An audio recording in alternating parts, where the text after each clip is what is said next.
Bonjour, aujourd'hui une vidéo pour une formation qui aura lieu le 17 et 18 juin avec l'organisme de formation Reliance Santé autour du vitalisme et de la naturopathie. Donc la connaissance et l'application des principes du vitalisme ou du qi en médecine traditionnelle chinoise ou du prana dans le domaine de la santé offre une perspective holistique et puissante pour guérir et prévenir les maladies.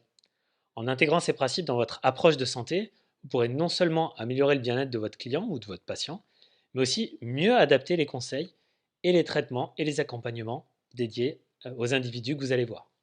Une formation sur le concept de la vitalité des patients peut offrir plusieurs bénéfices significatifs. Il y en a trois principaux. 1.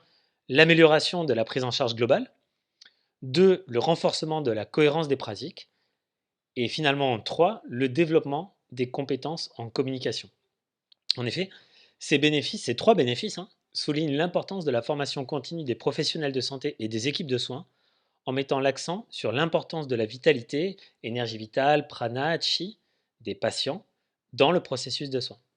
La connaissance des grands principes de l'énergie vitale est particulièrement bénéfique pour les professionnels de santé lorsqu'ils traitent des pathologies communes dans leur domaine d'expertise à eux, principalement. Et je vais vous présenter comment ces différentes connaissances peuvent améliorer l'approche de la santé et le traitement pour chaque profession.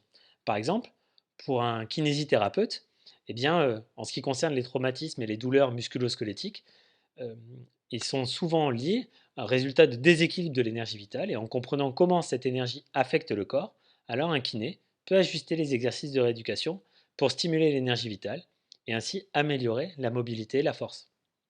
Si on s'adresse à un naturopathe, puisque moi-même je suis naturopathe, eh bien, les déséquilibres que l'on va appeler chroniques, comme éventuellement le diabète et l'hypertension, bien qu'on ne fasse pas de pathologie, peuvent être mieux gérés en tenant compte de l'énergie vitale. Et les naturopathes peuvent ajuster les suppléments ou compléments alimentaires, mais aussi l'alimentation et les conseils de mode de vie général sur l'hygiénisme en fonction de l'énergie vitale. Et pour une infirmière, par exemple, au regard des pathologies cardiovasculaires, ces dernières peuvent être mieux gérées en tenant compte de l'énergie vitale, et l'infirmière peut ainsi ajuster ses soins pour encourager une circulation sanguine optimale. Si on parle maintenant d'un podologue, eh bien, les pathologies musculo-squelettiques, comme les douleurs articulaires par exemple, peuvent être appréhendées en stimulant l'énergie vitale d'une certaine manière pour améliorer la mobilité et la force. Donc en somme, en conclusion, la connaissance des grands principes de l'énergie vitale permet aux professionnels de santé que vous êtes de mieux comprendre et de mieux traiter les pathologies communes dans votre domaine d'expertise en tenant compte de l'impact de cette énergie sur la santé de votre patient. Cela conduit donc à une approche de santé plus holistique et plus efficace.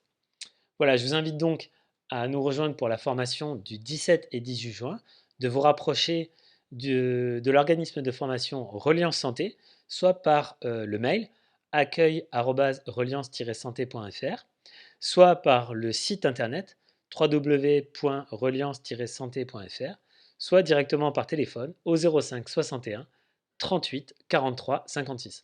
Prenez bien soin de vous et à très bientôt.